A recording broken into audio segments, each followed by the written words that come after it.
Oke, di video kali ini saya akan menjelaskan tentang project saya, yaitu tentang project NVT Market, di mana di platform ini menyediakan tentang jual beli aset digital, di mana nanti akan ada author atau pembuatnya ya, atau pembuat asetnya, dan ada kolektor atau usernya. Nah, kalau untuk NVT itu kan dia identik dengan blockchain. Nah, di sini hanya simulasinya saja, jadi tanpa connect blockchain atau tanpa connect wallet.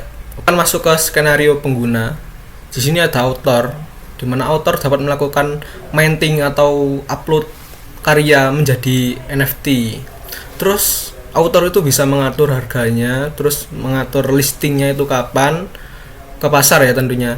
Terus monitoring statistik penjualan, jadi bisa tahu berapa pendapatannya dan total asetnya itu ada berapa.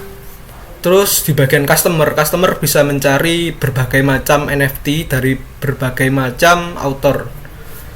Dan user atau customernya itu bisa membeli NFT tersebut untuk dijadikan sebagai koleksi. Akan masuk ke tahap pembahasan arsitektur dari proyek ini. Di sini saya memilih arsitektur decoupled. Kenapa saya memilih arsitektur decoupled ketimbang microservice? Decoupled sendiri itu agar aplikasi yang saya buat ini agar bisa berdiri sendiri atau independen ya, seperti itu. Jadi saya memisahkan antara front end dan back end.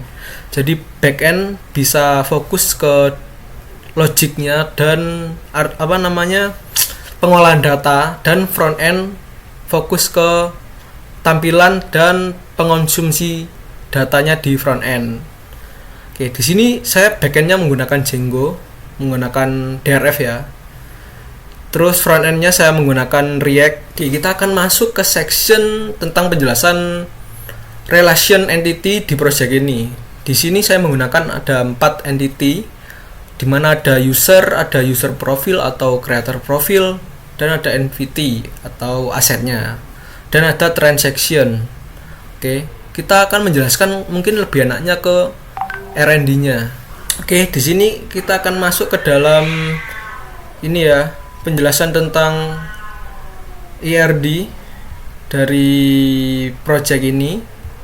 Oke, di sini ada user. Nah, user ini dia relationnya tuh one to one. Oke, one to one, di mana user akan memiliki satu profil ya, profil user. Dan user juga bisa menjadi creator. Jadi bisa membuat creator profil seperti itu. Dan di sini ada NVT, di mana NVT ini relationnya one to many. Oke. Satu NVT kan, NVT itu kan mempunyai seperti itu ya, token ya, tokennya itu kan bersifat unik ya. Jadi satu NVT itu bisa dimiliki oleh satu user saja atau satu creator, dan sebaliknya user bisa memiliki lebih dari satu NVT seperti itu. Oke, selanjutnya di sini ada transaction. Transaction ini juga sama, one to many. Masuk ke demo session ya. Kita bisa membuat akun creator. Kita sync up. Oke, di sini saya membuat namanya John. Emailnya example saja. Example.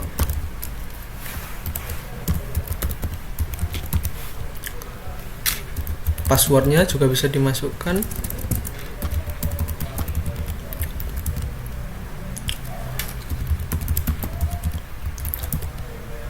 Kita klik create akun. Already access. Oh, ternyata sudah ada username John. Coba kita ganti namanya dengan Clara. Oke.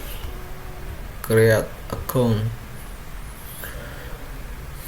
Kita coba ya, agak sedikit lama. Oke, berhasil. Oke, di tampilan awal sini di overview-nya, di sini akan ditampilkan total create-nya. Jadi total asetnya ada berapa di author ini, total sales-nya. Jadi aset yang terjual itu ada berapa, total earning. Nah, ini total earning ini total pendapatan ya. Seperti itu. Gitu. Kita coba untuk create entity ya. Di sini saya sudah menyiapkan foto entity-nya. Indomie Head.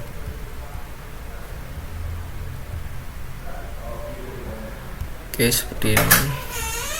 Indomie. Price-nya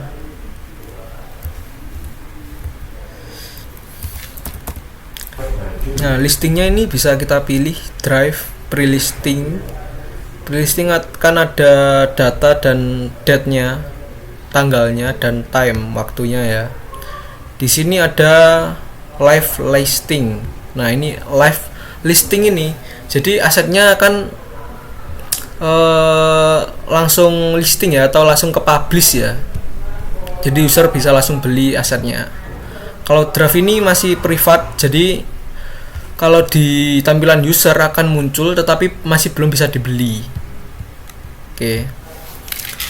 Description-nya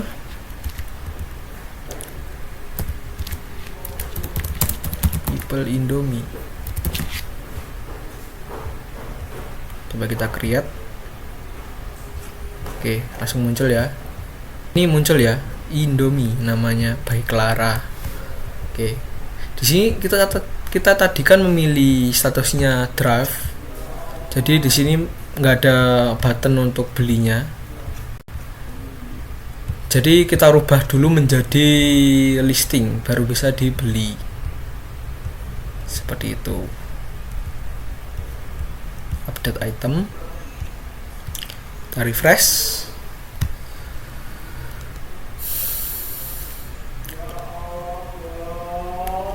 Oke, langsung muncul ya, langsung ada tulisan buy now.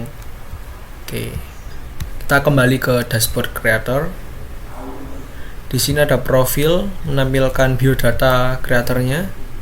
Bisa edit profil juga. Bionya bisa diisi.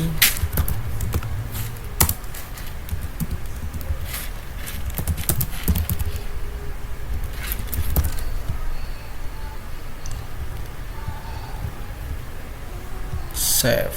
Nah, bisa ya. Coba kita langsung buy ya. Kita langsung buy now. Nah, di sini ada pilihannya, ada Bitcoin, ada Ethereum, ada bank transfer. Kita coba pakai BTC. Anjir, BTC, bro. Your wallet address, walletnya. Langsung confirm purpose. Nah, di sini ada notifikasi kita nggak bisa membeli, soalnya kita masih belum login. Oke, kita login terlebih dahulu. Oke, di sini saya coba untuk buat user baru. Kita langsung sign up. Username-nya coba kita beli. Tadi kan nggak bisa, soalnya kan belum login. Buy now. Kita pakai BTC. Kita confirm purpose. Oke, nah ini ya, transaksinya berhasil. Coba kita lihat di bagian profile. Kita lihat my collection.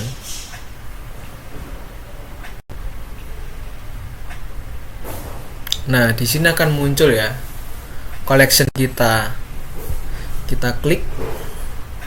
Nah, di sini akan muncul keterangannya, siapa yang membuat, dan ini ownernya. Ownernya sekarang Ridwan. Jadi asetnya ini tidak bisa dimiliki oleh orang lain kecuali Ridwan ini ingin menjual aset tersebut ke orang lain, itu baru bisa. Nah, ini ya. Total pendapatannya langsung bertambah, soalnya tadi kan asetnya sudah dibeli oleh user yang bernama Ridwan. total salesnya menjadi 1. Oke. Dan status dari asetnya menjadi sold. User tadi kita bisa edit profilnya juga. Kita save. Nah, langsung terupdate. Ininya juga langsung terupdate. Dalam Explore ini akan muncul beberapa NFT yang masih belum ada pemiliknya ya, masih belum ada ownernya.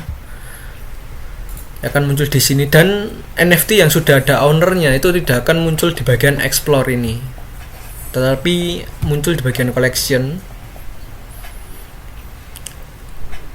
Nah, di Collection ini muncul beberapa NFT yang sudah dimiliki oleh user lain ya. Jadi kita bisa klik, kita bisa lihat nih yang buat siapa, ownernya siapa, itu bisa dilihat. Kita masuk ke pembedaan kode.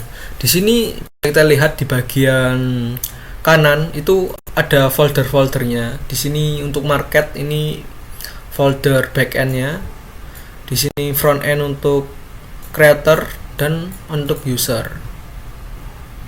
Oke, kalau di backend di sini saya kan menggunakan 4 table ya. Di sini saya tadi kan ada 4 tabel atau 4 model. Nah, di sini ada user profil, ada creator profil, ada NFT, ada transaction. Oke, selanjutnya kita masuk ke bagian view. Di sini saya menerapkan untuk class permission, di mana class permission ini berfungsi untuk melakukan seperti security ya. Jadi semisal tadi contohnya ketika user belum login atau register, user tidak akan bisa melakukan transaksi di dalam platform NFT ini. Jadi user harus login terlebih dahulu untuk bisa melakukan pembayaran atau transaksi. Selanjutnya kita masuk ke bagian pairnya atau ke bagian krusial ya. Oke, kita masuk ke bagian setting. Di bagian setting di bagian setting ini kita perlu menyeting untuk course di sini digunakan sebagai untuk security antara front end dan back end ya, seperti itu. Jadi ini kan alamatnya berbeda, jadi kita perlu mendaftarkan front end kita di bagian course ini. Jadi misal ada request dari bagian front end yang alamatnya berbeda, itu bisa diambil ya untuk backendnya. Jadi semisal security-nya bisa tahu alamat dari front end-nya itu dari mana. Jadi kita daftarkan terlebih dahulu di bagian course ini. Dokumentasi untuk endpoint-nya, di sini saya menggunakan Swagger UI. Kita masuk ke bagian Swagger UI-nya. Di Swagger UI di sini berfungsi sebagai dokumentasi endpoint. Jadi semisal kita nih mau buat mobile apps, di situ kita nggak perlu tanya-tanya lagi ke bagian backend tentang endpointnya itu ada apa aja. Jadi kita bisa lihat langsung ke bagian dokumentasi saja. Di sini ada out, ada creator profile, ada NFT, ada transaction, dan ada user profile. Kita coba untuk menambahkan ya register. Kita coba register. Kita try it out.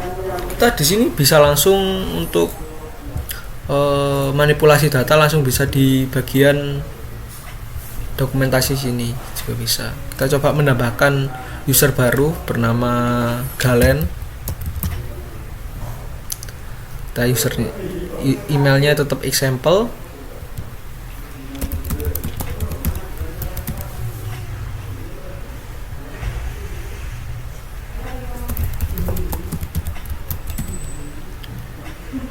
Di sini role-nya tetap customer ya.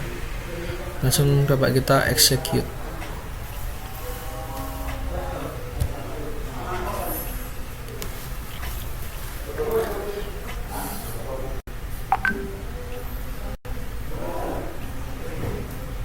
Ini langsung tertambahkan respon kodenya 201 berarti sukses, register successful.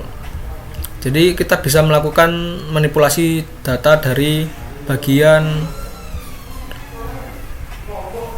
dokumentasi endpoint. Selesai untuk menjelaskan dari awal tadi, dari demonya sampai ke pembedahan kodenya. Jadi seperti itu untuk project NFT ini. Di project NFT ini mungkin banyak kekurangan. Di kekurangan tersebut mungkin dari integrasi blockchain ya. Soalnya kan ini kan NFT tapi kok tidak terintegrasi blockchain. Jadi mungkin kedepannya saya coba-coba untuk integrasikan ke blockchain atau connect wallet seperti itu. Oke, sekian dari saya. Terima kasih dan sampai jumpa di video selanjutnya. Dadah.